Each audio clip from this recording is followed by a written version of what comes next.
It's the year 2022 and the costs of living are skyrocketing to unprecedented levels. With inflation rates nearing or surpassing the double-digit barrier from east to west, north to south, the quest of optimizing a home budget is more important than ever.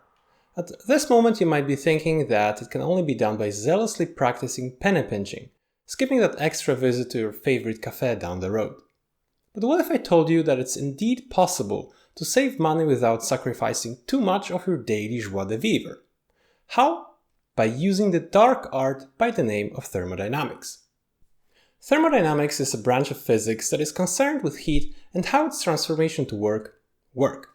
It is also recognized by many as the arch enemy of the joy of going to school, the ultimate boredom machine, if you will.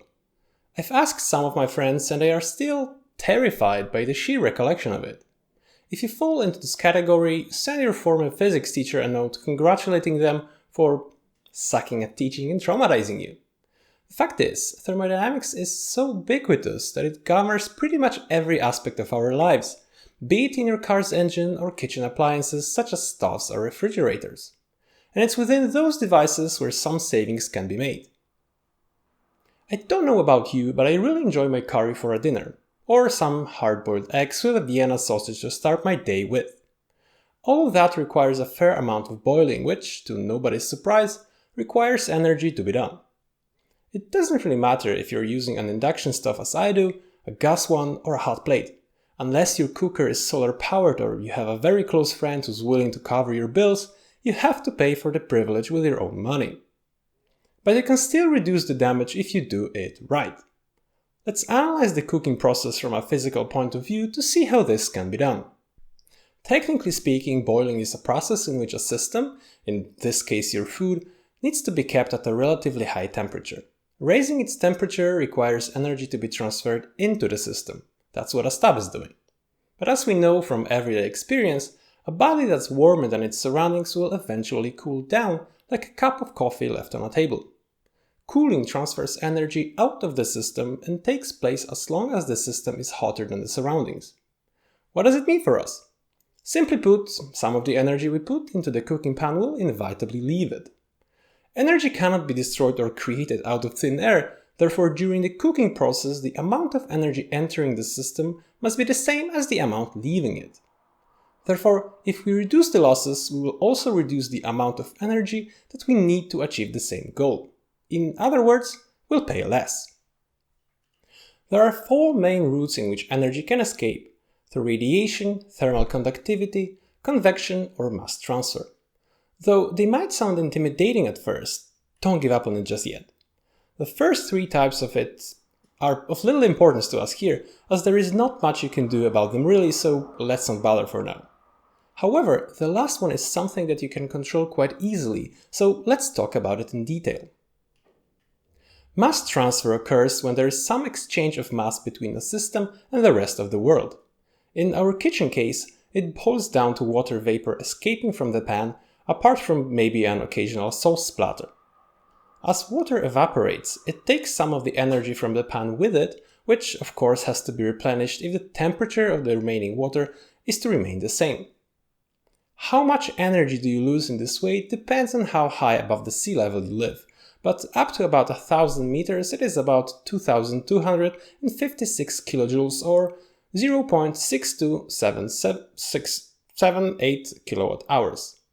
To put in perspective, that's about the same as kinetic energy of a 1.5 ton car going at approximately 194 kilometers an hour. That's quite a lot if you ask me. But obviously you do not evaporate a kilogram of water every time you boil your eggs, so we need some real-world data. To obtain it, I set up an experiment in which I boiled water for 10 minutes in the exact same vessel, once with a lid and once without. The amount of water poured at the start was identical in both cases and selected so that the total mass of water, pan and the lid came at 1000 grams. While boiling water with no lid on, I set the stove to the maximum power level that did not cause water splattering out of the pan, simulating a kind of a careless behavior. On the other hand, while boiling with the lid on, I reduced the power of the stove to the one I always use for such purpose. At the end of the boiling process, the sample without the lid came at 823 grams, losing 177 in the process. The one with the lid stopped at 963, losing only 37. The difference is 140 grams or 0.14 kilograms. Multiplying this by the enthalpy of evaporation of water, we arrive at 316 kilojoules of energy difference between the samples. Converting to kilowatt hours, that's 0.088 of those. Maybe that's not a spectacular number, but it gets better. The reason for that is that a stove has less than 100% efficiency. It means that for each unit of energy a stove receives, only a fraction of that is transferred to the pan. Efficiency for a typical stove ranges from about 77% for an induction one to about 41% for an electric coal stove to about 30% for a gas-powered stove. Therefore, the total energy requirements for each of those three types are the following: 0.114 kilowatt hours for an induction stove, 0.215 for a coal one, and 0.293 for gas. A kilowatt hour of electricity costs about 38 euro cents in the area where I live, and gas is about 21 euro cents per kilowatt hour. This translates to the following differences between cooking with and without lid: 4.33 cents for induction, 8.17 for coal, and 6.15 for gas. Over the course of a year, this adds up to 15.8, 29.82, and 22.45 euros respectively. If this is worth saving is up to you, but that's about the price of a full tank of petrol for my motorcycle, and I'd rather spend my money that way. Now, you can ask if 10 minutes of boiling a day is a reasonable assumption. It is for me, but it can be too little or too much for you. In any case, you can actually do some bookkeeping to determine the exact amount of time spent cooking during a typical week and come with more accurate numbers, and then simply scale the results of my calculations accordingly. So, is using a lid while cooking the only way to save money doing kitchen chores? Certainly not. Every time when you use electricity and do not use the results of that work means you are losing money. For instance, many people boil more water in a kettle than they really need to when they want to make themselves some tea. If you are one of them, pay attention now. Boiling half a liter of water more than you need requires 168 kilojoules of energy, assuming that you use water at an ambient temperature of about 20 centigrade. Half a liter is just about how much more I need to use if I want to fill my kettle to its minimum line if I want to make me 1 cup of tea. Throwing kettle efficiency of about 80% into the mix give us about 210 kilojoules that you actually need to pay for. Doing the same for 365 days, it means you need to pay about 8 euros extra that you'll never get back.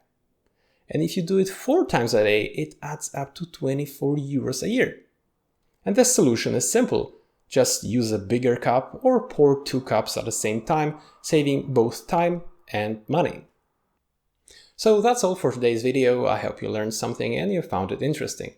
If you have your own tips on how to reduce the cost of living by using laws of physics, please put them below in the comments.